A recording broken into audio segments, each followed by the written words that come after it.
Sometimes when you're driving down the road all by yourself, you begin to hear a voice that tells you need to look around, pay attention.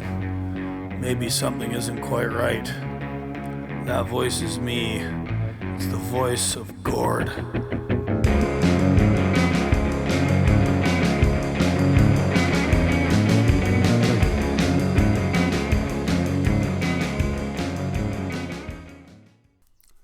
Hey everybody, how's it going? Welcome back to the show. Got another episode out here for you this week. Kind of on a little bit of a roll, given how, I can be a bit sporadic with episodes. But this one's in the same vein as my previous guest on efficiencies in the trucking industry. Except this guest studies time and how much of it we lose at docks and various other delays and the deleterious effects that has on the resiliency of America's supply chains. You may have seen an article come out in 2021, I've quoted it often, where my guest, Dr. David Correll, said that America leaves 40% of its trucking capacity on the table every day due to all of these delays. He also gave testimony to the Biden administration and their trucking task force in 2021. And Dr. Correll is going to tell us all about that today and more. Been really looking forward to talk to Dr. Correll. Took us a little while to get this one figured out, but I'm very happy to bring it to you today. Just got it edited last night. So here we go with Dr. David Correll of MIT FreightLabs at the MIT Center for Transportation and Logistics. As you know, this show is free. I don't ask for any money. I don't have any advertisers. Word of mouth is how I get it out. So if you guys could share this, pass it around, tell your friends, especially if they're a trucker. If you're a nerd or academic or some other type that's listening to this and thought it was valuable and a meeting of the student and the studied, so to speak, likewise, pass it around. Smash that subscribe button on my Substack, autonomoustruckers.substack.com, or on whatever podcasting platform you're finding this show. And if you have any feedback, by all means, send it my way. Gordylocks@protonmail.com. I'm writing a book on the fate of the American truck driver in 2025. It's almost done.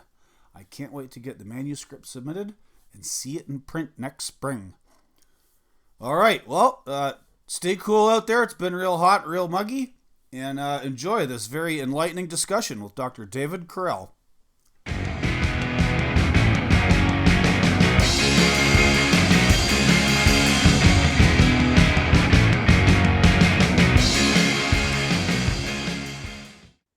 All right, good day, everybody.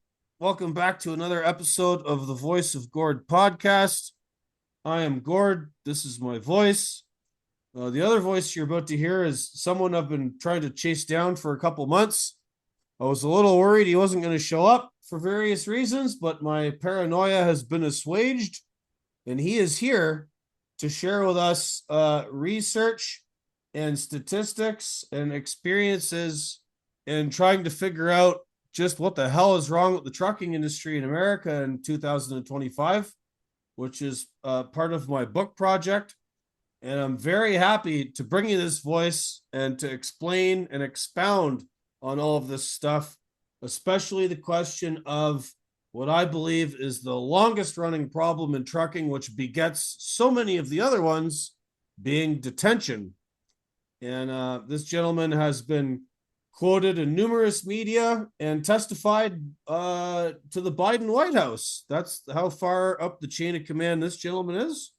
The other voice you're about to hear is Dr. David Correll, formerly of MIT, and famously of writing all these papers and working with other researchers on trying to tell the powers that be that, the trucking industry has got a capacity efficiency problem.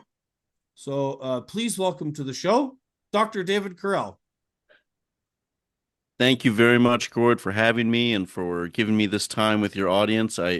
I've been aware of your writings and your works and commentary for a while, so I'm glad we're finally getting a chance to meet up, and I sincerely appreciate your patience as we worked on scheduling this. Yeah, so on that note, it's June 2025. We're a few months downstream of the re-election of Donald Trump. America's a very political place. You can't sort of avoid that stuff. And so you're no longer at MIT, correct? Correct.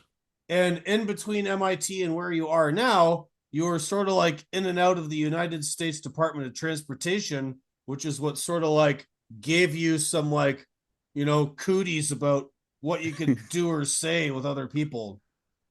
Correct. So the timeline, yes. Yep. I was at MIT for around 7 years, and that's probably, I think, most of what will be of interest to you in your audience.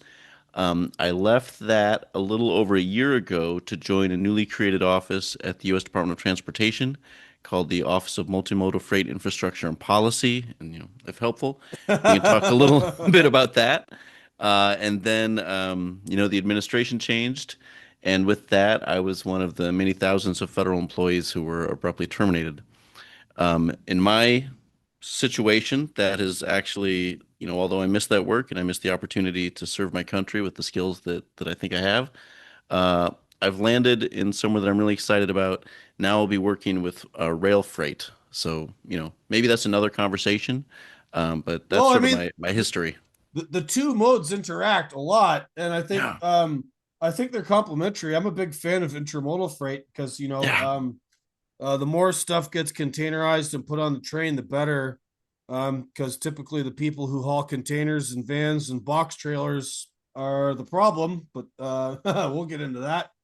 And I famously jumped a train in Canada once that was like a 40-foot box and a 53-foot gunnel intermodal rail car, and like rode the train from Armstrong to Winnipeg. And I spent a lot of time in intermodal rail yards and at ports in Montreal and New Mm, Jersey, and yeah. sitting in massive lineups and sort of seeing how the sausage does not get made where it concerns the interface between all these modes. But what I brought you here for was mostly your research, which I think is extremely helpful. And I mean, at one point, the Biden administration thought it was helpful too, although I think they kind of ignored what you had to say. But you can tell us more about that. But before we get into that, maybe you can give us a little bio and tell us how you like ended up at MIT, which is this like renowned institution in American society and in like the world of academia, and how you ended up studying supply chains and logistics. Oh, sure. Gosh, thank you. Happy to. So I'm originally from Iowa. And I guess I bring that up in particular just because, uh, most people know Iowa is a lot of farming, particularly a lot of corn farming. But, a lot of people don't realize how much trucking is in Iowa. And so I've always grew up around farming and trucking. So I've always had sort of an interest in both. Um, and then my career and my studies have taken me to a lot of different places. My early career was around Russian oil and gas projects. So I worked with the U.S. Department of Energy on monitoring those for a while. Then I worked with a private consultancy on those projects for a while. Then I started to miss Iowa, miss my family back at home there. So I went back to Iowa State for graduate school to kind of retool to maybe work more in the Midwest.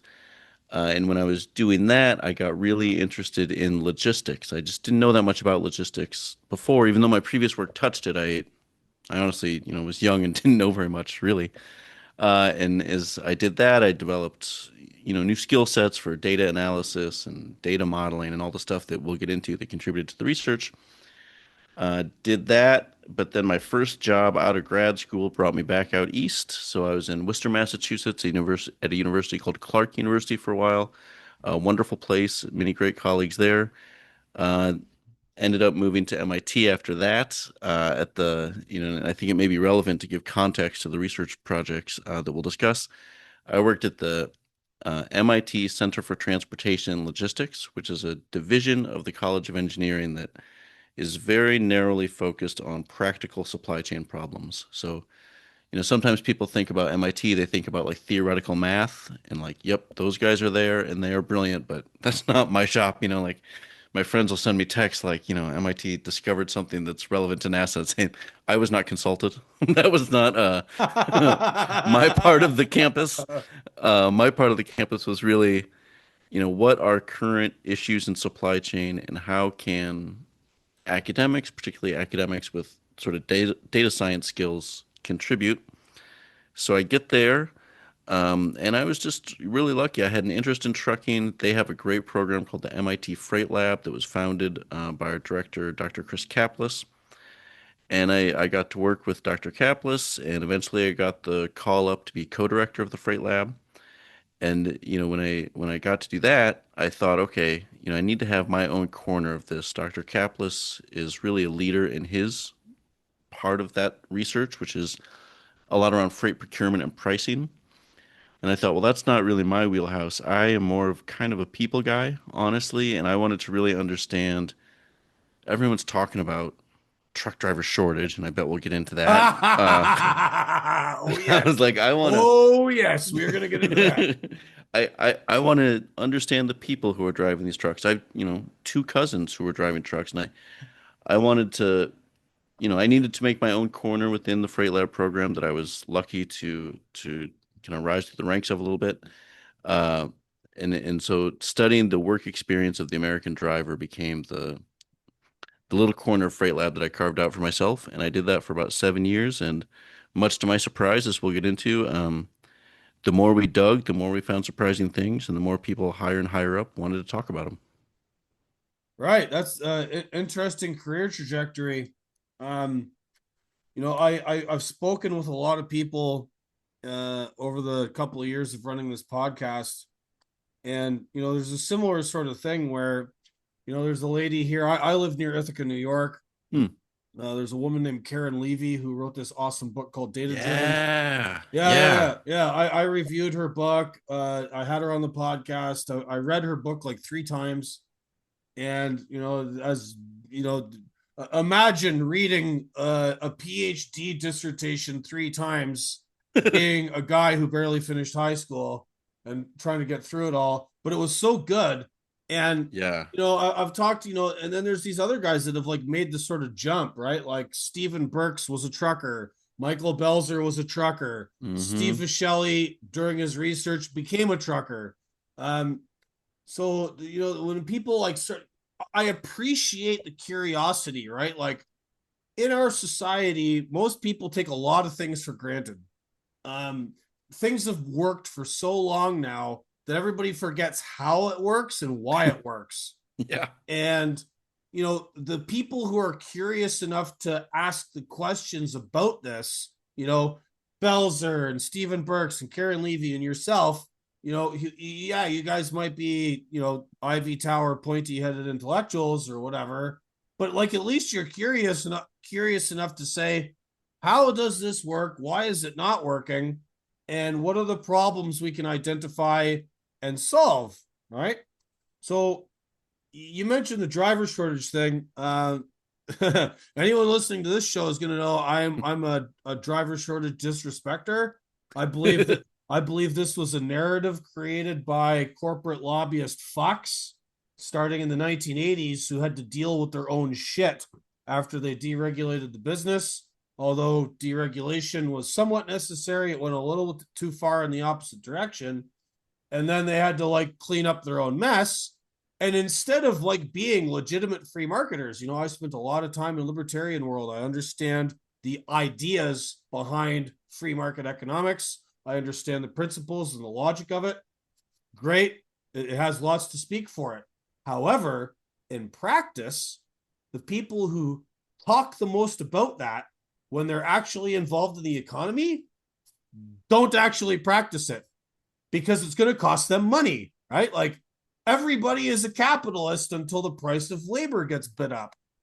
And in the 1980s, after the deregulatory project of the Motor Carrier Act of 1980, all these trucking companies are like, oh, shoot, we're all competing now and we got what we wanted, but it's actually hard to do business.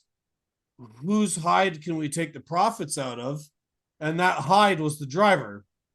And so the drivers start quitting or finding other places to go and work, which is natural. Everybody has economic incentives. And so instead of like doing something about that themselves, they start complaining to the government. And what do? We need you guys to pay for training to help us get more drivers to replace the people who are quitting instead of like taking that on themselves and figuring out how to make the business more efficient, how to make the material conditions of the working people, the driver, better, pay them more, pay them what they were paid in the 1970s. No, can't do that. Everything got deregulated. Prices are going in the toilet. Rates are in the toilet. We need the government to help us. So they became wards of the state. A lot, not everybody in trucking, but enough people in the trucking industry became wards of the state. And we see this go on for a long time. And I'm a very major critic of this because I come from libertarian world where it's like, no, no, no, no, no, no, no, no, no. You don't come to the government looking for them to help you fix the mess you created or that you asked the government to create for you because you thought it was going to fix things, right? There are very few operators in trucking who did the right thing afterwards, right? Mm. I am very privileged to have grown up and learned from people who did the right thing. There's some folks I grew up with in Canada who advocated for deregulation, but then they never begged the government for anything. They trained their own people, they trained them properly, they paid them well, they did all the right things themselves. So I got to work for the exception to the rule, but we still have the rule, right? And that rule has gone on for many decades. And so now people like Belzer, people like Vishelli, and yourself come along and are going, wow, we keep hearing about this truck driver shortage. But if you look at the number of CDLs that have been issued, if you look at the number of people churning through the business, there's actually not a shortage, there's a retention problem. And the thing that I really appreciate about your work, and I want you to explain to me and my audience, is that a lot of that is downstream of another problem that's been with trucking since forever, which is detention. So there's a number of trucks in the United States trucking supply chain and logistics industry, right? There's X number of trucks, there's X number of loads, there's X number of stuff that has to get done, and X is a capacity, right? Every driver and every truck is a part of the total capacity of the entire United States trucking logistics system, right? That capacity is constrained by a number of things. There's a human driver in it who is constrained by regulations about how much they're allowed to work, how much sleep they need, and then like where they're getting tied up in their day, right?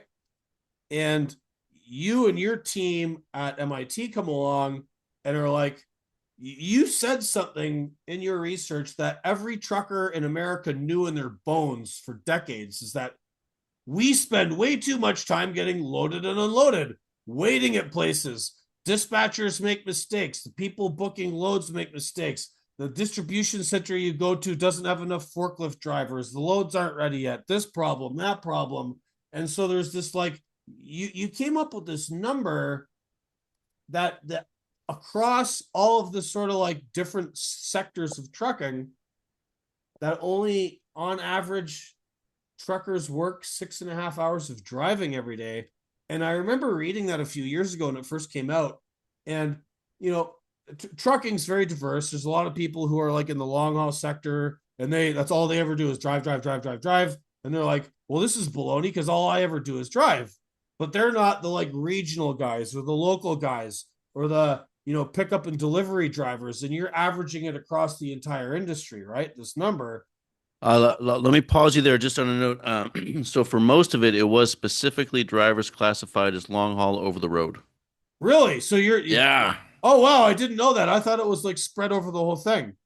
Nope, we got and everything, everything else I'm 100% in on, but just on that to for for your audience to kind of pause on the data there, it was for the data sets and the projects that I think you and I were emailing about, for hire, truckload carriers, drivers designated in the system as OTR over the road. So, no LTLs, no teams. We tried to cut out a lot of that as much as we could. And that's not to say it's a perfect cut. Sometimes just, data gets put in wrong or something like that. But we tried to limit it to those long haul over the road drivers. And ironically, specifically because, and I share your skepticism of the driver shortage narrative, and I have one angle on it. I want to highlight Krista Monaco's angle on it. Her research has been really about the churn issue that you mentioned. I think she's done great work there. But when you read the reports of the driver shortage, they say, well, it's worse or most present in long haul over the road. So we tried to focus there.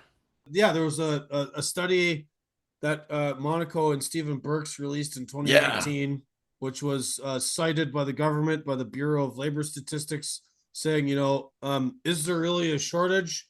And they said that the market, the trucking labor market functioned just as well as any other one. They were able to get people, but it was this one particular segment of the market. And I think they said like long haul OTR only made up like 20% of it. I don't know if that's entirely accurate, but like their point is like these guys are the major problem.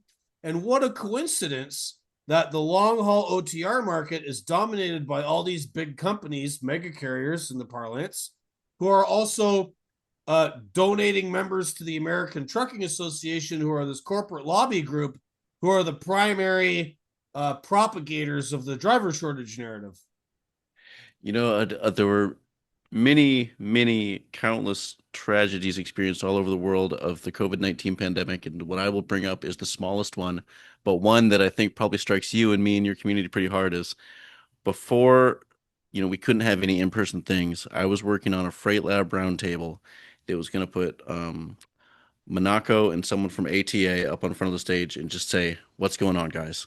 And we were going to do it in person. It was going to be thrilling, but then COVID hit and we didn't get to do it, unfortunately. You Yeah, well, get, the ATA have a habit of like bailing on invites. So there's a fellow trucking media organization called FreightWaves. oh yeah, They're run by this guy named Craig Fuller, scion of the trucking industry. His family owned U.S. Express.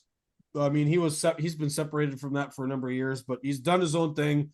He's got this software data analytics package called Sonar. He's done very well with it. Great guy. I think he's on the driver's side of things a lot more than his critics give him credit for. hmm. And he does these like conferences called, F3 Future Freight Festivals. He does one every year. He hosts other stuff. He's now like trying to help with the freight fraud issue. The guy has put a lot of his own money and time and effort into trying to make the business better. I'm interviewing him actually in a couple of weeks. Oh cool. Yeah, I've met him in person a couple of times. Good dude, very busy, but like Craig invited the American Trucking Association to send one of their representatives to have a debate at one of Craig's events, right? And he was going to have the ATA debate Louis Pugh, who's the vice Oh president yeah, of the Owner Operator Independent Driver Association. yeah, yeah. Film it, hash it out. Let's do this thing. And Craig offered the ATA. He said, "Listen, if you guys show up, 50 grand to the charity of your choice. I will donate it out of my own hide, my own pocket. Here's 50 grand." And they didn't show up. And so they went along with the debate anyway. They found some other dude to debate Louis, who was not affiliated with the ATA. Oh, But I saw this now that you say it. yeah, Yeah, it was like a yeah, year or two ago. And yeah, it's yeah, just yeah, like yeah. what kind of fucking cowards are you guys that you can't show up to a public debate and just hash things out, and then as a benefit, whatever charity that the ATA might be affiliated with, whoever they want to help, here's $50,000 of Craig Fuller's money. Here, take it. And they said no. I remember that now that you say it, yeah, because I tuned in and I was thinking, well, good on FreightWaves that they got the debate to happen that I couldn't get to happen. I will say, in my case, It I was mean, it just the was a few pandemic, years later. It you was a know. few years later. This is like 2004, right? So, Well, and or and I didn't 24, have fifty thousand 2024. dollars to Yeah. sweeten any pots, you know. So I don't even think I was allowed to pay for people's hotel. Maybe I had budget for hotel, but not Yeah. a lot. But anyway, I wish we could have done it. And you're right. I mean, so Monaco's I think and her co-authors very clever, well put critique is that it's a churn issue, not a shortage issue, and I think they have really laid that out very rigorously. My critique on it, just to kind of get into that, and you already set it up exactly right, is basically we looked at, gosh, you may have seen my own work more recently than I have, but it was around 3 to 4 thousand drivers over 4 years coming in at around 310,000, I believe, actual driver day logs.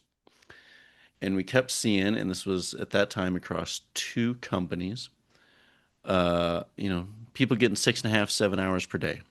And it didn't seem to change with market shift. I mean, there are changes we can talk about as sort of like which days of the week people work, which had some interesting insights. But the bottom line was people couldn't really break that 7 hour per day driving mark, even in tight markets.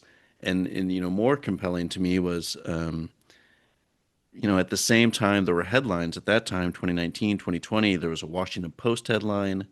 I believe there was a Bloomberg News headline about this idea of the driver shortage. So I kind of came in and said, wait, well, how can something be scarce and underutilized at the same time? Like how can it be that we have a shortage of drivers and yet the drivers we have aren't running full out? If you tell me my town has a shortage of restaurants, then I would expect if I go to that restaurant, the one you have, it will be full all the time, and that's why you need more. But when we looked at the driver logs, we saw this consistent 6.5 to 7%, or 6.5 to 7 hours, excuse me, driving. So that's where we started to come in and say, well, maybe it's not a shortage of drivers that people feel. It's actually a crisis of utilization. And if that's the case, which, further analysis really suggests to me that it is, what if instead of trying to bring in all these new drivers and all that kind of stuff, what if we just made better use of the time of the valuable community of drivers that we have, which, also dovetailed, which, I think you and I share an interest in just respecting drivers as people. And when I learned how, what the experience was to just sit and wait at a shipper for not only 2 hours, it's crazy to me that that's considered an acceptable good delay, but longer, well longer. I saw 18-hour delays. I saw overnight delays. One experience was, And most of the drivers getting these delays are not being paid for it. Like yeah, it's just par for the course in this industry that your time will be wasted by yeah. forces you cannot control, and as part of the deal, you just don't get paid for it. Oh, if anyone's interested in kind of trucking music, and you might know Long Haul Paul. Oh He yeah, you know him? Oh, what a he small world. Yeah, he's a good buddy of mine. He's going to listen to oh this. Yeah. oh Paul, hello. I love you. Thank you for the time you spent with me. I still think about our conversation so much. In fact, I'm about to quote one. So I was talking with Paul once, and he said, I want to get it right. The worst part about being a driver is it makes a liar out of you when you didn't want to be a liar. And he told the story of, you might tell your daughter, sure, I'll be home for your birthday. And then I think as he said it, some knucklehead in Kenosha doesn't have the pallet ready. So you're waiting for another 8 hours and you miss the whole thing. And that's just, it's no way to treat anybody. And particularly, it's no way to treat just thinking managerially. If it's a really scarce and valuable resource, what are we doing squandering so much of that resource time? So that's where the system felt to me to be broken. There was really something worth exploring. Right. So you're working with this with MIT FreightLabs, which is a subdivision. Can you remind me the name of the sub school at MIT? The MIT Center for Transportation and Logistics. Right. And so you have a number of PhD candidates working I don't want to say underneath you, but like they're sort of like supervisor, or like you're directing this research, because a bunch of the studies that, like, you're famous for promoting were actually done by other people. That's right. Yep. My students were mostly master's students. So the way it would work is someone would come for a master's in supply chain at MIT, and then part of that curriculum is they need to do an applied research project.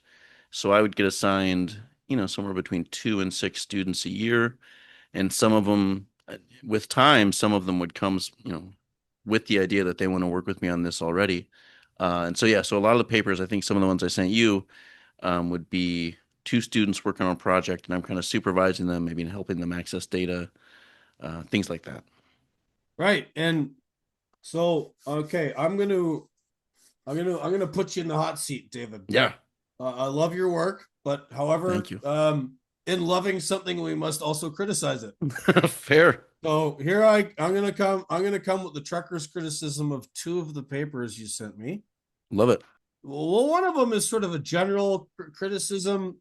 I sent my friend Justin some of your guys' work, and people in the trucking business now that have been around long enough are really reactive to this driver shortage narrative because everybody knows it's used to like flood the market and suppress drivers' wages and just not solve the other problems.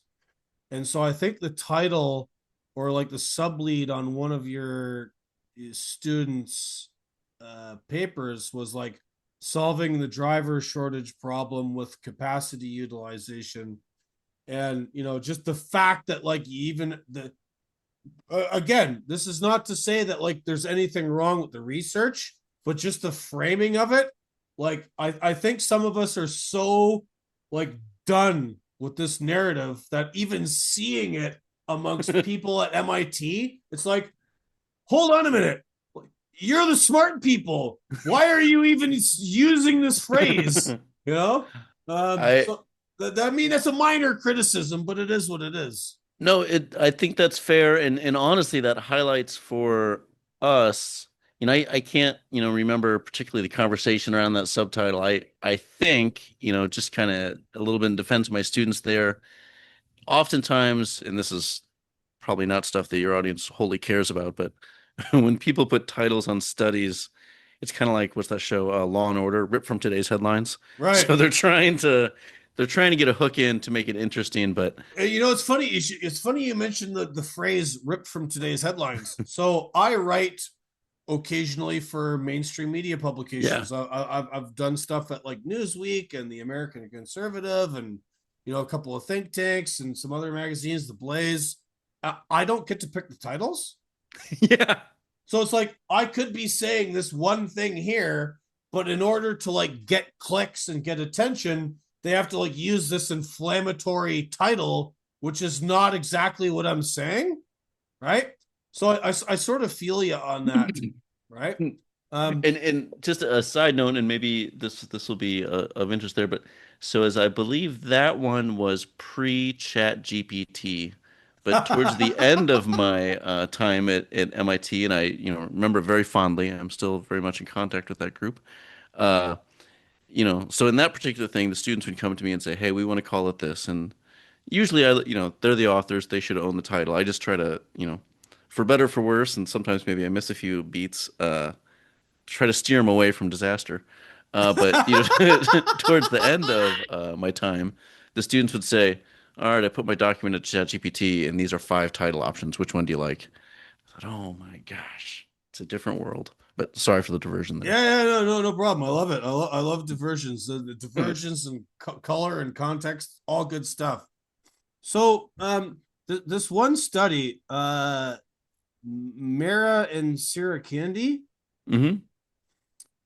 I so they're okay. Like, again, I don't want to be too critical of like nerds nerding out because this work is Hmm. valuable, but again, this comes into contact with people actually doing the work, and in this study, they're talking about like peak hour times and shipping congestion and scheduling, and Hmm. a lot of that stuff is out of the driver's control. But like, what if you're someone who has been in the industry a long time and you go to one of these places and you realize like they just don't have enough people working there, right? Like if you go to a distribution center and and you start like crunching the numbers and start considering like, what if they had another 6 people driving a forklift? What if they had like one more supervisor able to run around and check the loads as they come out of the trailer? Then, like, very famously in one of your studies, I believe you came up with this number. You guys crunched it down to like, if every truck driver in America got 18 more minutes of driving, this would solve the whole thing, which is an incredible statement to me because I think it would need to be a lot more than 18 minutes. And I want you to describe for me how you came to that number and what maybe I missed it. Maybe I didn't read through the Mhm. studies thoroughly enough, but I don't think there's enough criticism of the operators of the facilities with which truckers interact, right? Like, yes, you can study, weekdays versus weekends. How well trained are the staff on weekends? The volume of freight coming into and out of facilities Monday to Friday.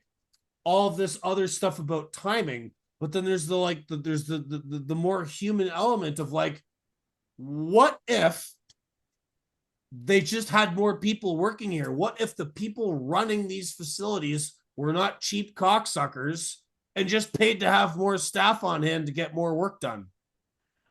Well, I can't speak to the articulation of who the people at the places are, because I'll say I know a lot of them, and I'm sure you do too. And I think for the most part, everyone's trying to do their best within the system they have. And just as an example of that, in some an anecdote that convinced me to see logistics problems as systems problems more than people problems was I used to, when I started giving my drive, so I called it the driver initiative, the little thing that I was doing with FreightLab studying drivers. And one of the slides I had was a picture that I found on, trucker Twitter, which is probably how I started following your work. And someone posted a picture of a really cruel sign that someone at a distribution center had put up that said, like, your hours are your problem. If you're late, don't bitch to me. Like, it was just, probably you've probably seen it. It was like a meme that went around. And I used to put that up and say, into my mind, it was evidence of how poorly we treat truck drivers. And I wanted my audiences, particularly at MIT, who, they really, many of them have no interaction with actual people in the supply chain. This is how they're treated. Imagine and that. then, Imagine that. I'm hanging out at MIT, not like at a Wegmans distribution center. yeah, yeah, yeah. I mean, I love visiting those, but yeah, many of my colleagues didn't. And so I wanted to say, hey, like, you can see this picture. It would piss you off too if this is the kind of reception you got when you showed up to do your job. And so it always shocked people that didn't know it was like that. And then, maybe if we'll have time, we can talk about the bathroom situation. I feel like that's another thing that Oh America really yes. needs to take on. But in this case, there was this picture, it was a sign, it was basically saying, truck drivers, your issues are your problem. Very cruel. And so I gave that presentation, and then afterwards, I was talking with someone kind of inside the industry who worked in distribution centers, and they said, "Look, Dave, I get it. That sign, it's not from my facility, but I see signs like that. I don't let them stay up. But I got to tell you, the person on the other side of the glass who made that sign has been getting yelled at by truck drivers for 20 years for $15 an hour. She's not a bad person. It's just the system is not treating people on either side of that glass well." Right. That's a great point. Thank you for bringing that up. As much as the logistics system and supply chains and brokers and intermediaries and just the sort of intrinsic and endemic problems that make this bad for truckers, it also makes it bad for the people that have to deal with us and our frustrations. That's a great point. Thank you for bringing it up. No, and I'm just relaying it was made to me, by someone else in the system who kind of saw me missing it. So it's really stuck with me that, like, I think for the most part, including the people who run the distribution centers, uh, if people had all the information and all the resources, everyone would, I believe, and maybe this is naive, do their best to do right by the truckers coming in and out. One of the problems that comes up, I think you're totally right, is around staffing. And so one of the things that I observed in the data is, I had a bunch of people support the research with the question, "Hey Dave, can you predict dwell times? Like, if I send a truck to this location, can you build a machine learning model that will predict how long dwell will be?" We did it. We were very accurate. And I said, "Oh, that's amazing." So then I kind of challenged the students further and said, "All right, but like what predicts it? What are the features of the data that tell you it's going to be a long or short dwell time?" And the sad part is it's just whatever facility you're going to. The joke around the lab was people don't change and neither do warehouses. There's just some places that are always going to be high dwell, some that are always short. Well, So that, well, well, well. So this okay. So this prediction model that your students are trying to build, yeah. right? Again, as a critic of like AI and automation and the sort of like managerial blob thing that tries to figure this stuff out and Yeah, where yeah. it goes wrong is that like it doesn't predict like human element stuff, right? Like, you know, you can try and predict these dwell times. And again, like some places are worse than others. And that's like a human management thing. That's got to do with the people running the place. I don't know that there's like a way to measure that necessarily. Maybe maybe I'm wrong. And the human factor stuff is really fascinating to me because I see these like divergences between what you and your colleagues and your students have brought up as like legitimate data, but then what are the causes of that data? Like, Mm-hmm. did you find anything to bridge that gap in like what you guys have been doing? No, that's a great point, and you're 100% right that like what we read in the data is just, basically numbers on spreadsheets from a couple of years ago. It's really all it can ever be. So I guess just to pull on that thread, we didn't get it perfect, but I can tell you as far as I think we got. So one, we observed that some places are just habitually bad, and that leads to a policy suggestion that hopefully we can fit in today. And the other one was if you got there, I believe it was between 6 a.m. and 11 a.m., your dwell experience was far lower than if you got there in the afternoon and certainly in the evening. And I guess I took that to mean what we're facing is a software problem, not a hardware problem. And what I mean by that is if the same warehouse can have a 45-minute dwell time at 7 a.m. and a 6-hour dwell time at 4 p.m., well, we know the warehouse can perform at the 45-minute fluidity level. They're just not later in the day. And so that's why I consider it a software problem. And I think you hit the nail on the head with the staffing issue. Because when we went back to people inside the distribution centers, what's going on here? We didn't get to tease this out fully, but some of the explanations were, well, we just staff to receive in the morning, and particularly if you're like a cross-dock situation, in the afternoon we're moving things out. So if you come in when we're not staffed to receive, that's what's going to happen. Another quite interesting hypothesis from someone inside one of the warehouses was, look, if you're a warehouse employee, your career ladder moves towards first shift work. So you like might start there and you've got to do like overnight or like a third shift thing. And then with tenure, with seniority, you'll get that 7 a.m. slot. And so you also have the most experienced people there in the morning. There's this human factor stuff, right? Like most people, if you're quote unquote a normal person, you're married, you have kids, if you're done work at 2 or 3 in the afternoon, then you can like go and deal with kids' Exactly. sports and Yeah, yeah, yeah. kid logistics and family stuff. Yeah. Like start early, get her done, and get out of there. And that's what a lot of people aim for. And that's like a totally natural thing. And I just like the afternoon shift, like the data you've provided about how like the unloading and reloading and the dwell times just go to shit as soon as the further you get into the day tells me that like those shifts at facilities are not being like given the same resources. And what's funny about this is like, so I'm a I don't want to say I'm affiliated. I read a lot about people who are trying to make cities work better. Hmm. Okay, there's a friend of mine, this guy named Ben Furness, who like works with like New York City transport stuff and like tries to make like their transit systems work better, the subway work better. He's always trying to promote like different ways of people moving around the city. And for years, everyone complains about like trucks on the road as part of a commuting problem, right? Like everyone's trying to get into urban areas and then the traffic gets snarled. And part of that is because of trucks.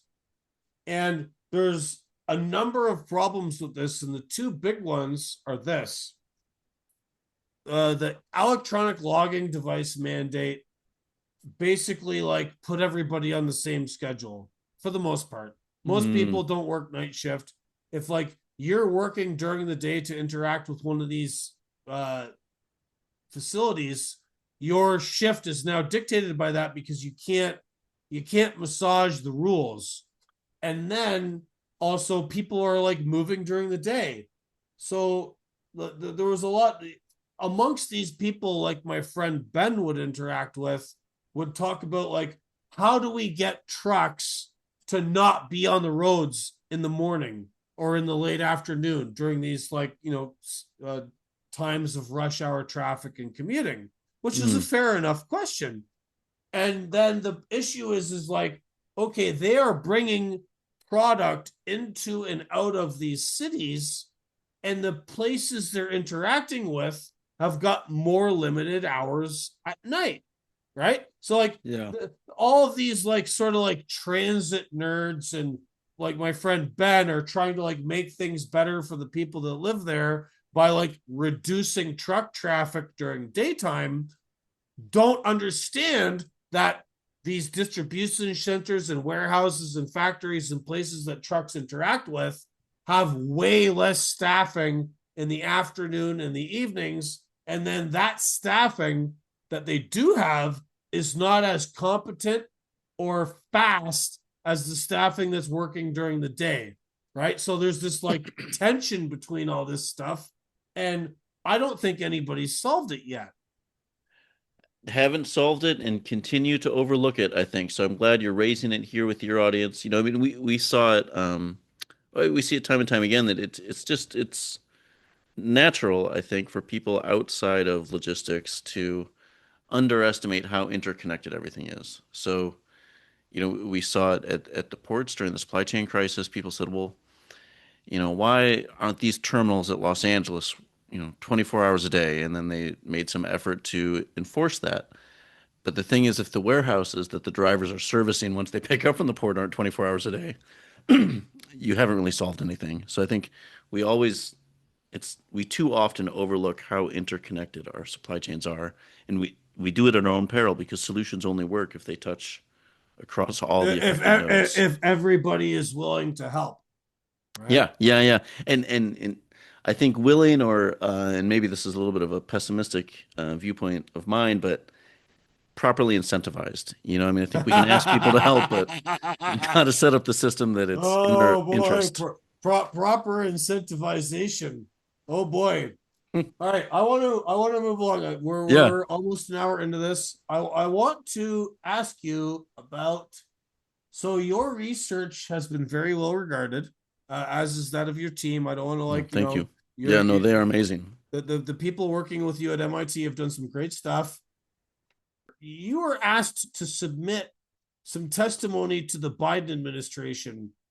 uh, I've been working with these guys in Arkansas trying to like figure out what the hell happened in 2021, Mm, because this is like a marker point in the timeline that shows everything getting real bad afterwards. hmm And I have been like looking into this Biden Harris trucking action task force, to which you provided written testimony, and then other people like Belzer and Vishelli and all these academics and all the people who know what's actually going on here and have provided, I don't know if they're like necessarily 100% solutions, but like good advice on how to fix what was happening, right? So the 2021 COVID demand spike comes along. uh Trucking companies and logistics people are freaking out because like truck drivers are now, or like trucks are getting paid $5 a mile. They don't want to pay this, but they haven't got enough trucks. But like if they just kept paying that much, they wouldn't get enough trucks. And then Biden convenes this task force to which you have submitted a testimony. And to my mind, having looked into all of this, I believe Biden, or whatever, say what you will about the former president, his people did not, I don't believe that they actually took on what you and other academics were saying and considered it correctly, because by their actions, they did the opposite of what you guys suggested. So, can you tell us about how you were approached to talk to these guys about this trucking action task force, what you told them, and what your feelings are about what happened afterwards, if that's like a good question to ask? Yeah, no, thank you. And I was just thinking before we jump into my take on it, you may have already read it, but if you haven't yet, Peter Goodman's "How the World Ran Out of Everything" is kind of a narrative take on that supply chain crisis that may, contribute to what you're working on. So anyway, my path in was a little different, and it was a little different than Dr. Vaselli's and Dr. Belzer's, who I know they were part of the whole thing also. So I was approached to testify at a House Transportation and Infrastructure Committee hearing about supply chain crises. And I suppose I believe it made a difference that I was approached by Democrats. Particularly as a researcher, I tried to be, as nonpartisan as is possible. So I wasn't seeking out, any particular kind of endorsement or anything like that. But I was approached by Democrats, uh, congressional staffers about testimony. So we talked about it. I said, yeah, I think my research on truck drivers would be something that the Congress, would help them as they seek to understand this issue. So I testified. It was in November of 2021, maybe. And that was a very, very fun experience, and really heartening as an American. And I think sometimes, at least for myself and kind of the circles I run around in, people can get disheartened about politics and think that it's all already decided by outside interests. But at least in my case, there were debates, there were sharp elbows, people were mean to me, people were mean to each other. But in the end, that gave me confidence because if nothing really mattered, no one would be fighting about anything. It was all settled. You're white pilling versus black pilling. Oh, I don't know that. Okay, this is white pilling and black pilling, red pilling. There's like all this like internet parlance, and black pilling is like doom. Everything's going to shit. This Oh, is bad. It's intractable. Things are terrible. White pilling is like, oh wow, we have a solution. We can actually like move forward and fix things, right? So like, yeah. you are white pilling versus black pilling. Okay, I like that. I think I'm proud, as far as I understand it at this point, to be a little bit white pilling here. But yeah, that's how it, I mean, I felt that the ATA took shots at me. If you watch that testimony, you'll see Chris Spear and I go back and forth a little bit. I think because I was invited by one side of the aisle, the other side of the aisle had to take a few shots at me. But in the end, I thought I was heartened by all of it because it's not a foregone conclusion what's going to happen. Someone had to win that war of words or that intellectual debate, and people wouldn't be trying so hard if it didn't matter. So that is my white pill from the experience. So I went in. I hope, and I think I got good bipartisan interest from members of Congress to just understand the situation of the American truck driver. And it's not like they hadn't heard it before. I mean, I know you've had Louis Pugh on your show. He's amazing. OIDA's amazing. On this question of the situation, like, Yeah. so you give this testimony, and I want to know. I need to know this. Yeah. Did they take your team and their research about the efficiency problem, the capacity utilization problem? Because to my mind, and we'll get into this later, is that they did not. By their actions, they did not. Like, you're suggesting, hey, if we just gave every truck driver in America an extra 18 minutes of driving time, we would figure this out. I mean, that's a boiled down statistic. Yeah, yeah. People who look at that and hear it will be like, "Oh, that sounds like some bullshit, man." But like you're talking in a sort of abstract way about what actually needs to be done, right? It doesn't mean literally every person gets 18 minutes. It means it's an average, right? Right, right. And my reading on the Biden Harris trucking action plan was that they took your testimony and that of like, they consulted with Belzer and a few other people who told them like, you got plenty of truck drivers. You need to pay them more. You need to get them moving faster and everything will work out.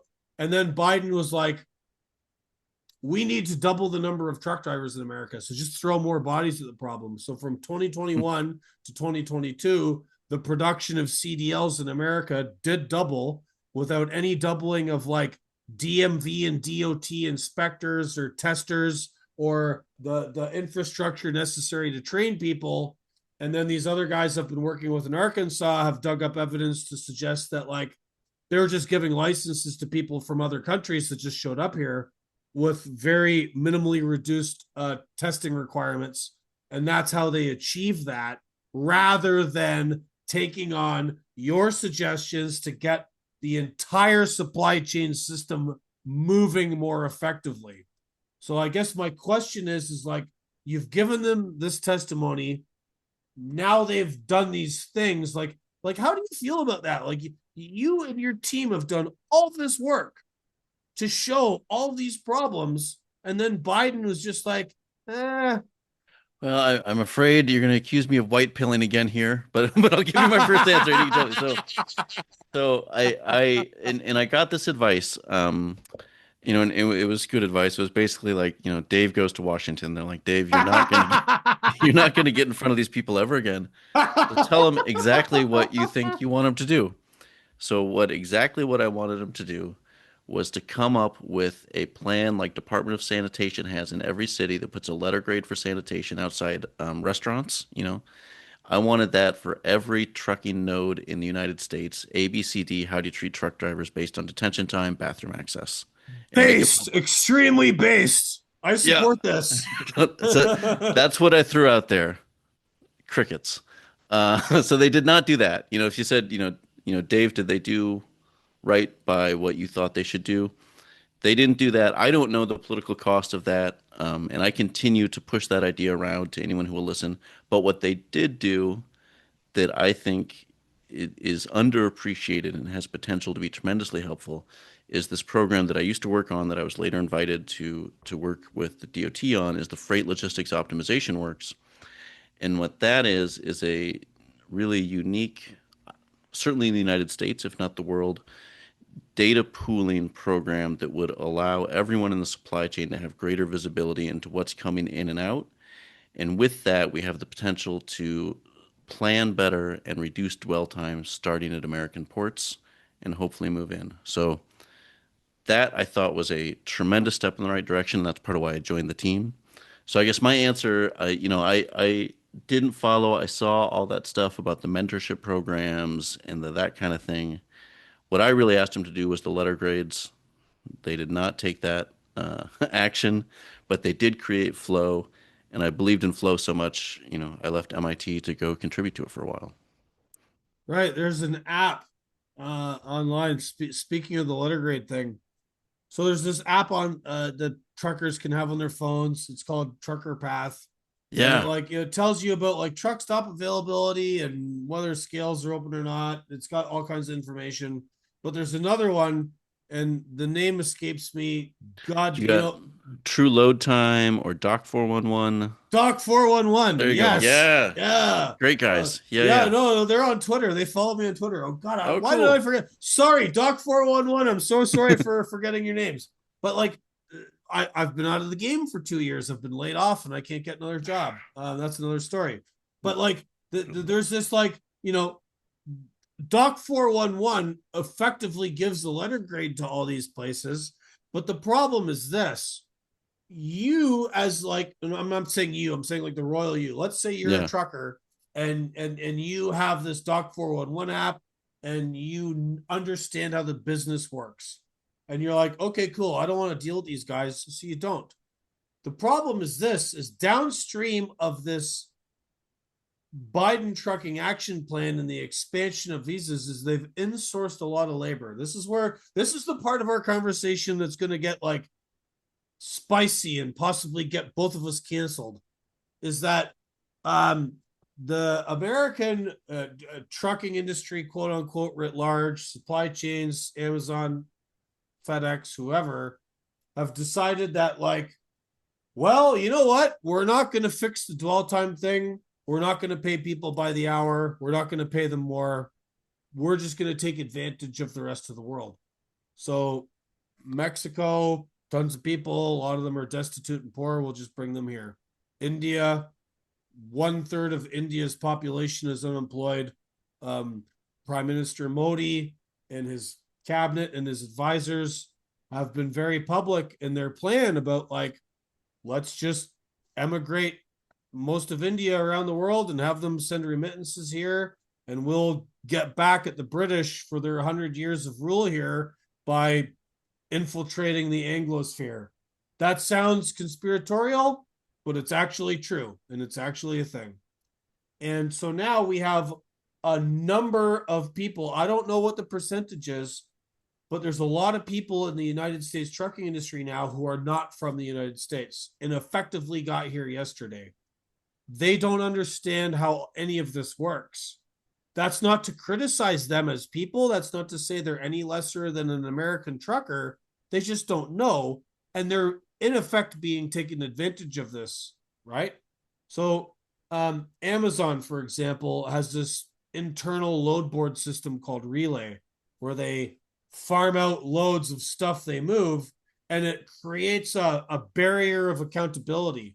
So these trucking companies that work for Amazon as subcontractors, they can they can get in accidents, they can have bad out of service scores, bad DOT scores, they can just operate willy-nilly, and Amazon can be like, hey, that ain't our company, we hired them, right? That way it gives them legal distance. And the problem is that some corporations in America are so huge and so massive and so dominant in the economy that these systems by which they like use subcontractors are so big, and they depend on the abuse of in-sourced labor, right? Like literally, like they pay these contractors 1/3 of what an American trucking company would charge them. And that depends on these companies that, like, they have got like an LLC registered to a US DOT number at an apartment complex that's got like 300 other people registered there. They know the FMCSA can't possibly ever enforce any of this. And then, the Obama administration waives English proficiency requirements in 2016. And there's just all these like little loopholes by which major shippers in the United States can be like, well, you know what? Sorry, American truck drivers. We're just going to use the detritus of the third world who are desperate and precarious just as much as the American working class is. And we're just going to use them, and too bad, so sad. And I'm not saying that like your work ties into this, but like the the notion that like we need more bodies, we need more humans to throw at this problem is downstream of the lack of capacity utilization. One of the theories I have, and I want to like expand on in my book and expand on in my discussion about this, is that like the driver shortage narrative, the use and abuse of legal migrants, refugees, whoever, to be cheaply paid alternatives to American truckers and all the problems that causes. All of this stuff is downstream of the fact that like nobody gets trucks loaded and unloaded fast enough. Like, what do you have to say to this? No, I mean, and I guess I'm thinking in particular of I believe it was a Washington Post article, might have been Wall Street Journal 3 or 4 years ago, that was the first time I encountered some of the, things that you're talking about, the registration of, short-lived DOT numbers for kind of fly-by-night carriers and the dangers. So I do think that really, really is a problem. I guess the first thing that comes to mind, well, so, the things that I can speak to out of my own research is that we have enough truck drivers. We just waste too much of their time. And if we could waste less of their time, many of these pains that people feel, and I think misdiagnose as shortage, could be alleviated. And so that helps the people who are complaining of the shortage, or at least on the shipper side of that. Banger quote. Like you just nailed it right there. Oh, it also helps, and this is where I was going. I think it helps just regular old motorists on the road, like our families, because when you meet experienced truck drivers, like they are masters of road safety. Like the way that they are thinking about what's going on the road to keep themselves safe and everyone else safe. That's that is a win for just the American motorist to have more experienced drivers on the road than new people coming in. Somebody, please make David Correll the like special advisor to Secretary Duffy at the Department of Transportation.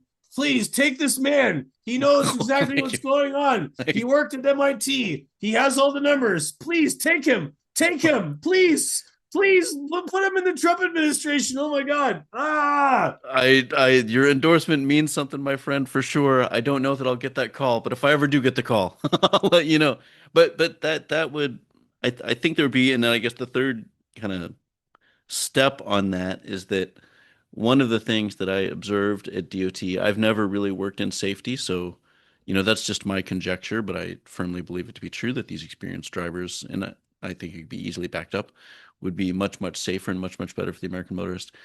Uh, I feel like I heard a lot of people say, road safety is sacrosanct. And people who try to push back on road safety things, the example I'm thinking of is there's some projections that the amount of freight that will need to be hauled in America in 15 to 20 years will surpass what we can carry if we don't allow for bigger and heavier trucks. I don't know for sure that that's true, but that's a You projection. know, it's funny. No, on that note, I'm going to interrupt and we're going to Yeah, pause yeah. the conversation here. So I just interviewed a guy, a week or two ago. I haven't got the podcast out yet because I'm way behind. I'm a one man show. Nobody pays me for this. I have no advertisers, yada, yada, yada. And there's an economist at the Washington State University, so out west, and he's working with this like sort of new YouTube show.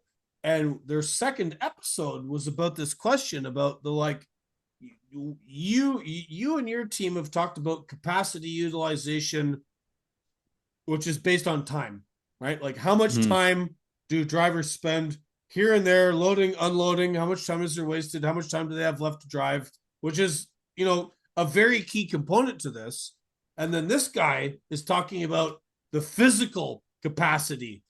How much are we loading per mile traveled?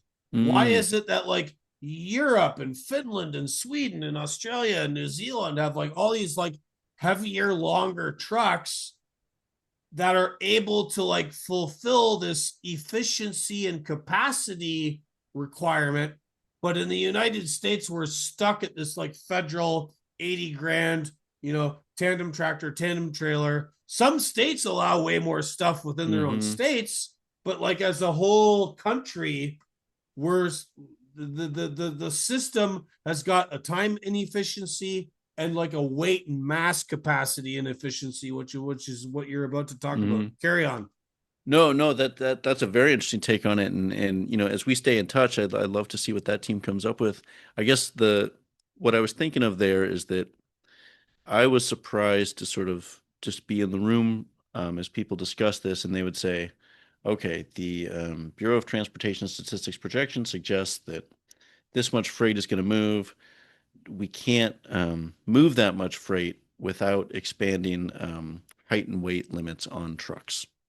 And then someone else would come in and everyone would seem to nod and agree and say, like, you'll never win an argument that starts with, we need to give up a little bit of road safety. So, like, just politically, that's a an impossible ball to move, was the conversation or what I picked up. Right. So on that road safety note, again, I'm going to bring this back to the human. One of the things I like to do with my Substack and in my conversations with people is like address the human element. Mm, Everybody's concerned about safety. That's a legitimate thing. I am yeah. concerned about safety. I'm very famous on Twitter I have some friends named like, my buddy Jamie Hagan, who's like a fuel efficiency guru, and some other people who are big fans of driving slow. If not for safety, at least for like saving fuel and making money, right? Either way, I don't care. When you drive slow, everyone benefits. You benefit by spending less money on fuel. Your equipment benefits from not being abused. The motoring public benefits from you not being less likely to get in an accident with them, right? This is provable. There's no argument about this. But about the human element thing is that like that comes with training, right? And the resistance I have seen to people who suggest that like we have bigger, longer trucks is that like, well, the current crop of truck drivers are a bunch of fuckwits and they drive too fast and they get in accidents, and that's true. But it's because the barrier to entry is too low, and Mm. because we do not value craft. We do not value there's this idea that you're just a truck driver, you're just driving, as if driving itself is not a skill that needs to be like developed and Yeah. like apprenticed and taught, and it's like a value system. It's not just the act of driving. It's the value system of friends like my buddy Jamie, who like they want their trucks to last longer. They want to make more money on fuel efficiency by driving slower. It's a whole it's a whole mentality that like encompasses safety as well. And every part of our of training systems and the economic incentives in the trucking industry want to push that away. They just want more, faster. We don't care how well trained you are. We don't care where you're from. Do you speak English? Do you understand our driving culture? Nobody gives a shit. They're like the people who want this to be a craft and want it to be better would be perfectly suited to the efficiency project of expanding the mass and length efficiency of trucks. But the whole system is built and run and managed by people on the other side of that equation. And another data point to sort of support the observation of the importance of craft and experience. One thing we found that detention time drops almost exponentially with repeated visits to the same facility. And so one of the things we took from that is like, with experience, people are learning how to navigate the ins and outs of the facility. They're building relationships with the people there. So efficiency. The operating procedures and how different facilities function. Yeah, yeah, yeah. So just, hot seating in people, without experience or, maybe, and I've been surprised to hear from my research, personally, my research has not touched it, but just conversations like this one, people's disappointment in current driver training experiences is something that's come up a lot. Hot seating people in with very little training has safety implications. It also, I think, has efficiency implications. We've seen that in the data. When people go back to the same facility, they get in and out faster, which is a win for everyone.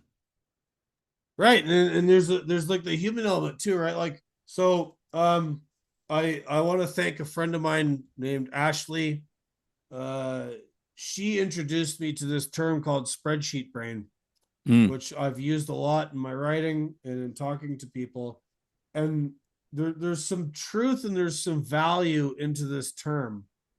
So the spreadsheet brain people don't see the human interaction side of this, right? So you have managed to bridge this divide where you say like, if you send the same person to the same facility, the frictions between the loading and unloading times are reduced because like the driver gets to know the flows and the time schedule and the human interaction with the head receiver, the manager, the people driving the forklifts. But if you keep throwing new people at it, they don't know that. And then like, so one of the, yeah, on this human note, like Mm. we all have to get along. And when you go to the same place all the time, you get to understand like receivers. You mentioned earlier this person on the other side of the glass is getting like all this abuse from drivers who are being abused, and then like everybody's being abused. Hmm. But like if you are the same person who's dealing with that other person on the side of the glass, you develop a relationship, you work things out, and that that type of like lubrication to the friction inherent to the system is illegible to the spreadsheet brain people. They just Yeah. see trucks coming and going. They see times. They see delay stuff. They have no way of understanding that social lubrication that comes with this sort of human element side of things. And so, a question I have for you, I don't mean to put you on the spot here, Mm.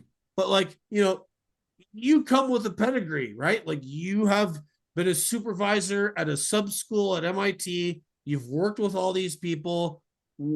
Is there a way to measure this social lubrication, this human element aspect to things? Like this is an honest question. I'm not trying to be a dickhead. Like, is there any way to like measure this stuff other than because clearly the spreadsheet brain people can't?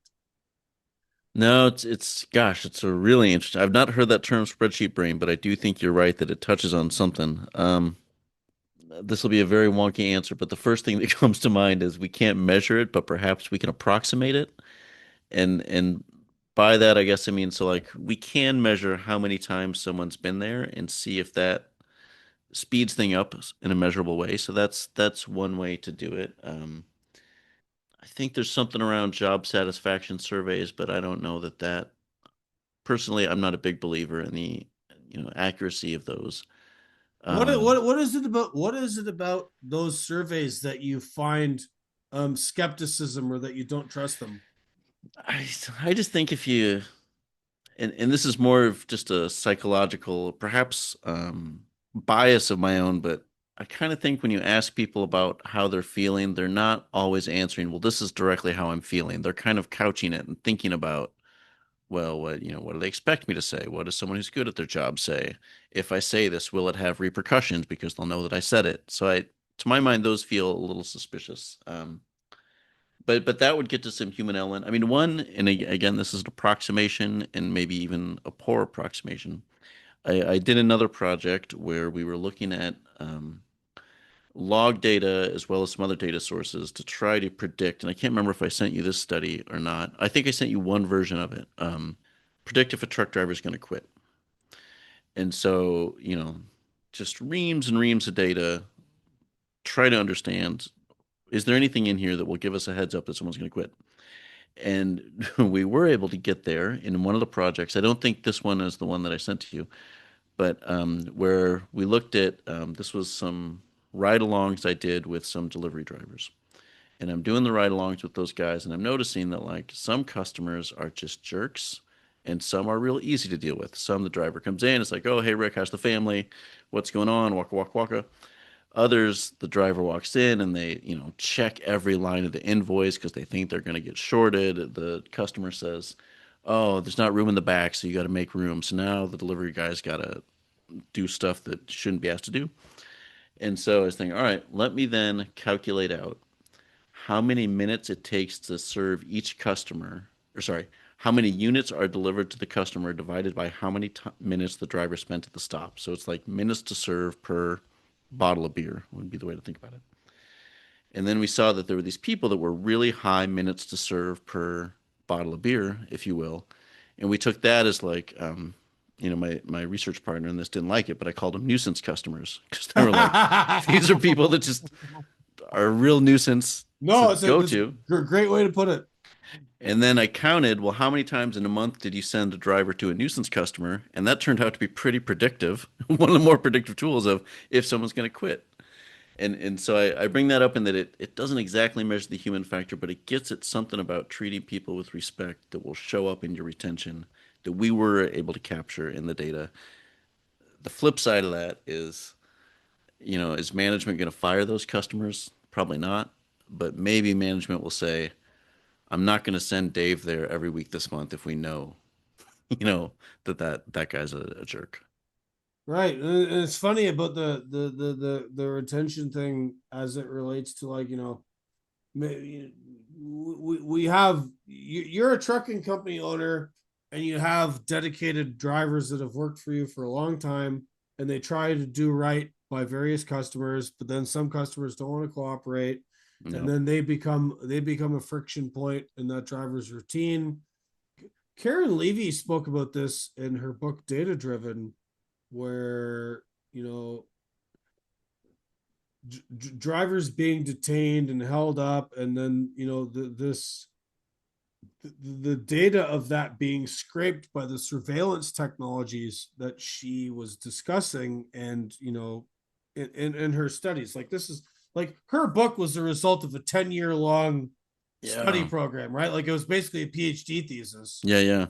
and you know this human element stuff like just does not. I mean, you tried to, but often this stuff does not get like scraped by these technologies. Like they just you can see certain things in it if you're trained enough to like interpret it like this wait time at this customer that's happening repeatedly, and then you match it with like Yeah. reports you're getting from your driver. But then it takes that reporting and it takes that matching.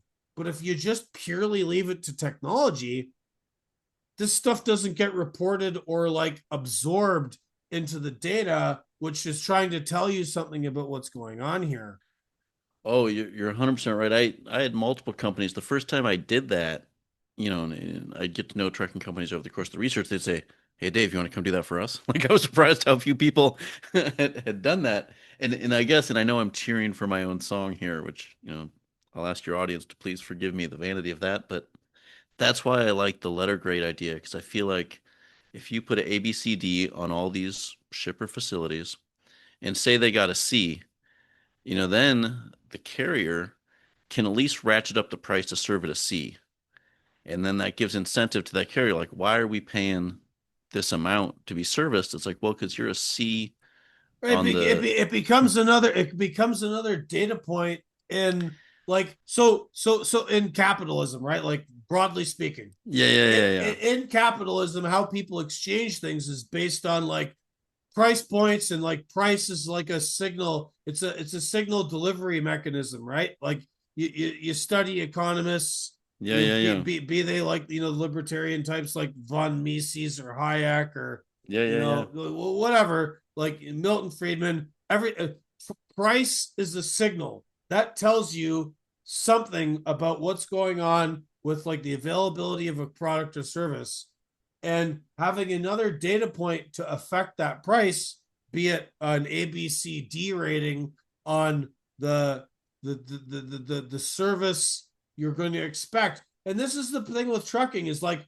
trucking traditionally, like at least in North America, everything is based on mileage.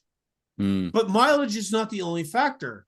Like yeah. time, right? Like our supply chain systems and logistics systems are so tightly wound that they require an understanding of when a piece of capacity, a truck and a trailer unit, are going to be available to load a new load to go somewhere else.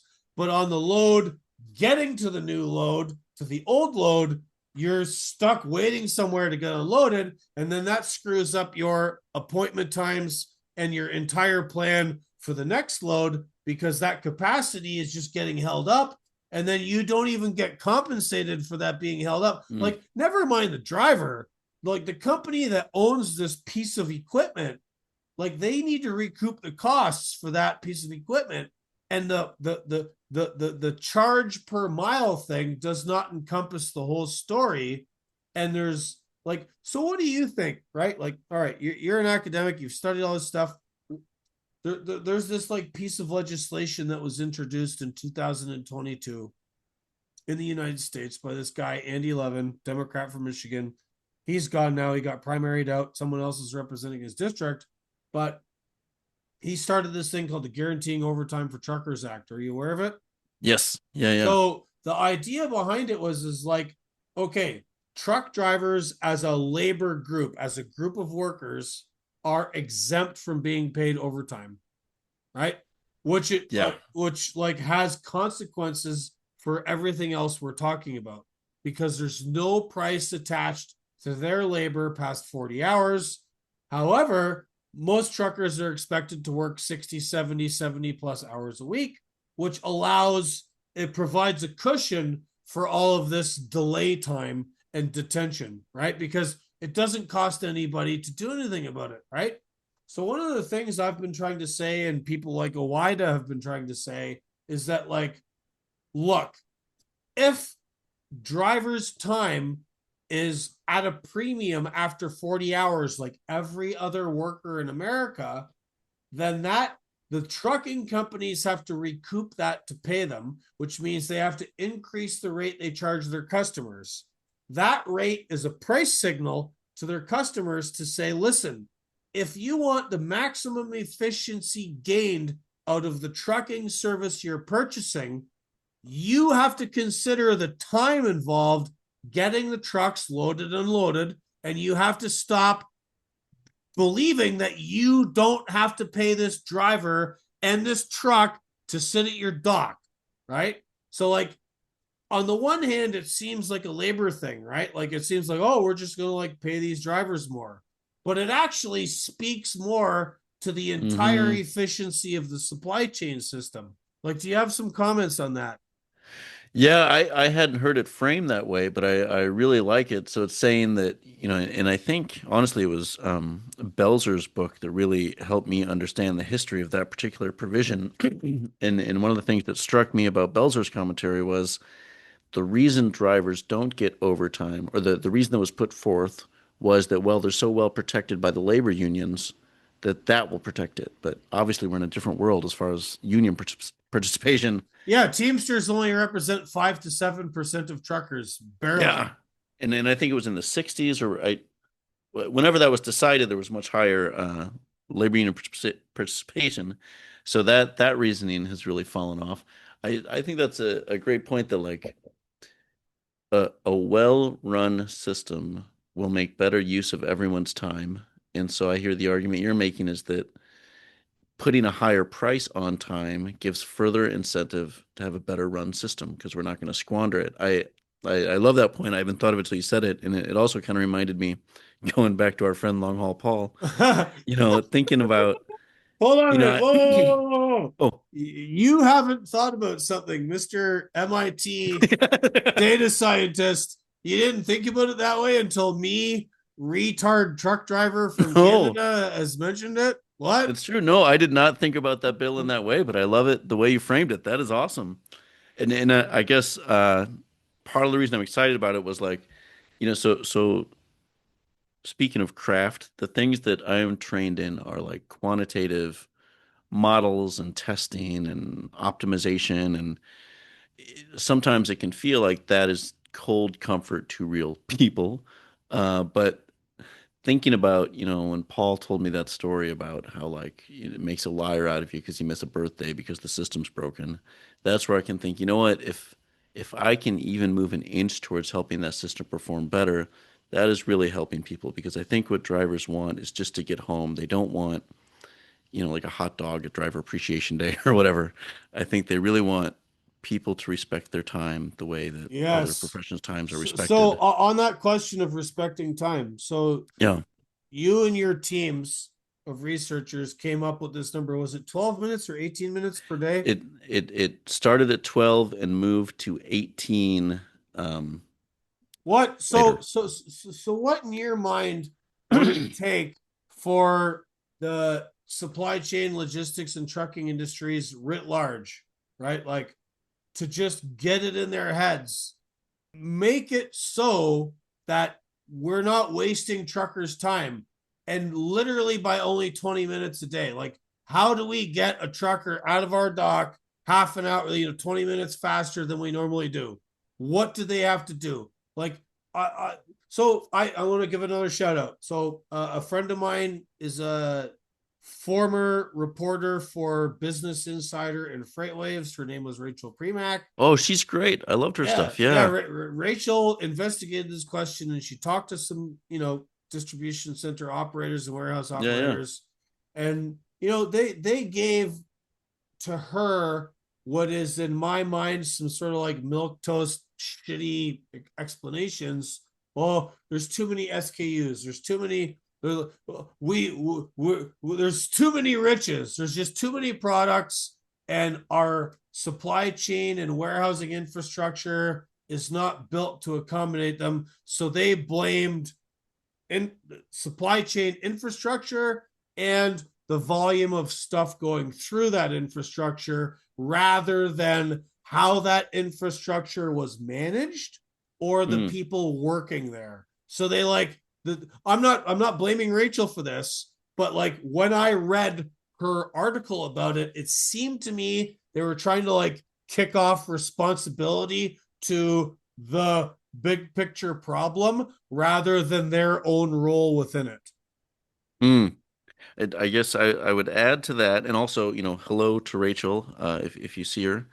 Um, well, one thing I guess I would add to that is going back to I do believe there's some systemic problems that the DC, the distribution center, and the warehouse operators are also struggling with. I mean, one, for example, I was touring a DC as part of this research once, and they were being very helpful. Let me see stuff, see the docks, all that.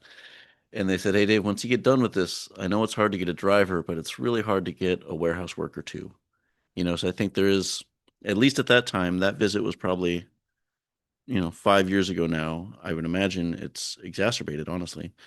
Um, there are staffing and budgetary challenges that these places face that we are not being realistic if we don't, take into account. So that's why, and I'm sort of being a little self-congratulatory again, at least the solution that resonates the most with me is that letter grade solution, just in that, so one, there's a price mechanism. So a carrier can say, oh, well, if you're a C on, I think I have colleagues at True Load Time who are trying to build this database of detention experience for truckers. And not only can you build that into the rates, which then gives the higher ups at corporate, so the people at the top of the distribution center's parent company, to say like, oh, we might actually be able to reduce our shipping costs long term if we become what's called a shipper of favor. How do we get it? We get these numbers down. We give them access to the bathrooms, all that stuff. I think that's part of it. But then the bigger one, and kind of going to the FreightWaves team, I feel like they have really brought more to the forefront tender rejection than other people have. And probably this audience kind of knows what that's all about. But the basic idea is that a contract is not really a contract between shippers and carriers. And the carrier can say, actually, I'm not coming this week. And I think you would have real appetite from shippers if you could say, like, well, the reason the carrier's not coming is documented here. It's because of the detention times. And there has been some research I want to highlight. So the Freight Lab is still running. Dr. Kaplis is still there. Now Dr. Acacella, she was a student when I was there, and now she's back on staff doing great work. She's done work around that looks at like how do the shipper carrier relationships change as markets go up and down, and treatment of drivers can be beneficial. Like the carriers remember in up and down markets, not so much the shippers on price, but the shippers on detention experience. So that's a long way of saying, how do we get there? I think we get there by Has, making it has, clear. so this doctor has her research been published? Like, is there a new Yeah, study? yeah, yeah. In fact, so it's Acocella, is her last name, and happy to put you in contact with her. She's been published at least two or three times on how do shippers and carriers relationships change as the market goes up and down. That's So I mean, fascinating. Well, I oh mean, again, we were talking about freight waves and the tender rejection thing, and this is all part of it, right? Like, again, prices go up like during COVID, and people are getting $4 and $5 a mile. Like, why would I go to some place that's going to hold me up for 6 hours when this guy's yeah, going to get me loaded in 30 minutes and he's going to pay me $4 a mile? Like, see you later, you yeah, know? yeah, and our market is so cyclical, or the trucking market is so cyclical. I found that as people approach me for research, when rates are up and the shippers are trying to get carriers' attention, they invest in that stuff. They invested in my research. So I think there's opportunity there to say like improving the experience of the truck driver at your facility can, in the long run, reduce your shipping costs and reduce your pickup uncertainty because you'll face less tender rejection. To my mind, that's the argument that needs to be made crystal clear to move the needle. That's a quote right there. I mean, you nailed it. That's going in the book. I'm telling you, it's going in the book. I was just thinking, I'm so excited for your book. That's part of, my excitement of getting to know you. And I think we're at time, so we won't get to do it this time. But so most of my career and where I made my bones was as a teacher. I'm a researcher too, but lots of teaching. And I really I've had to think hard about like, okay, gosh, online education is amazing. YouTube education is amazing. I think what people can learn on YouTube, there are better teachers on YouTube for free than there are in lots of fancy places. And so that's a thing. And ChatGPT is changing education. And so I've spent a lot of time trying to meditate on, I'm not teaching right now, but I'll probably, start doing some night classes. Uh, how does teaching how, as a teacher, do I take on the coming advent of technological change, both internet technologies and artificial intelligence technologies? It's a long way of saying I'm still meditating on that. I'm not sure all the right answers. And I know that you're thinking about autonomous trucking, and I just can't wait to read your meditations on No, that. no, nobody's sure about this. Oh, dude, since I've started like looking into this, and I've had a number of friends help me out. My buddy James Year, Will Cook, Scotty Douglas. There's been a bunch of people, and I released a podcast a couple of weeks ago where I interviewed this lady from Hirschbach, which is based in Iowa, and their partnership with Aurora Trucking, and like there's just there's so much happening right now. We're living in this like sort of like very dynamic zone. Logistics, supply chains, AI, automated trucks. Like to make declarative statements about what's going to happen Hmm. is folly. Like nobody knows. You don't know. Yeah. You Mr. MIT research scientist, like nobody knows what the hell is going to happen. And I guess that's part of the like thesis of my book a little bit is like, the question is what is to become. It's an open-ended question. Hmm. What is happening to the North American trucker? What led up to this? Why did it become this way? It starts at the Motor Carrier Act of 1980, but that's not the whole story. That's the start of it to a point. It's not the whole start of it, but like it is the start of it. But then there's all these other decisions, policies, economic forces, changes in society and culture, and like the whole thing, and I'm sure you understand this as an academic, is like way more detailed and complex than what Hmm. like people like immediately feel in their bones. Which is not to say that the feeling in their bones is incorrect or wrong or to be dismissed, but it's just more complicated, Yeah. Yeah. right? And that's like the my I'm freaking out. I'm shitting my pants right now. Like my manuscript is due in August, and part of it is like I've only got like 1/3 of it done, but like it's also about this question of like I don't have an answer for everybody. I don't even know. Like the whole book is an experiment in like trying to figure this out, but like I don't have an answer. Like the conclusion of my book is not going to provide anybody an answer. I think that the best books are that way. I mean, the simple little pamphlets are the ones that will say like, the world is changing by gold or something like that. But like, I much prefer a book that's like, here's the story, here's the context, so I'm excited for it. Right. Well, I appreciate that, sir, very much. Um, uh, you've given me so much time. Maybe we'll chat again at some point in the Yeah. future. On behalf of me and my audience and like all truckers and logisticians and supply chain professionals, thank you for your research. I'll put a bunch of links in the show notes to all of your stuff. Do you have any final words or like wisdom you want to share with people before we go? Thank you for your time. Thank you for your interest in my work and your audience's interest in the work. It's not just mine. There's a lot of teams, so check out all the names on there and look what those students are doing now. I was lucky to be their mentor for a while. They are going on to do great things. And next time we talk, let's talk rail. So since all of this work, I've jumped into the rail sector, and I think there's a lot of fascinating American stories to tell there too. And let's stay in touch on them. Right. Yeah, yeah, no. One of my buddies on Twitter is like a locomotive driver. So Oh wow, we'll have cool. to figure all this out. And I'm a rail respecter. Help out with the logistics. So Dr. Correll, thank you so much for joining my podcast and all your info. And way of the road.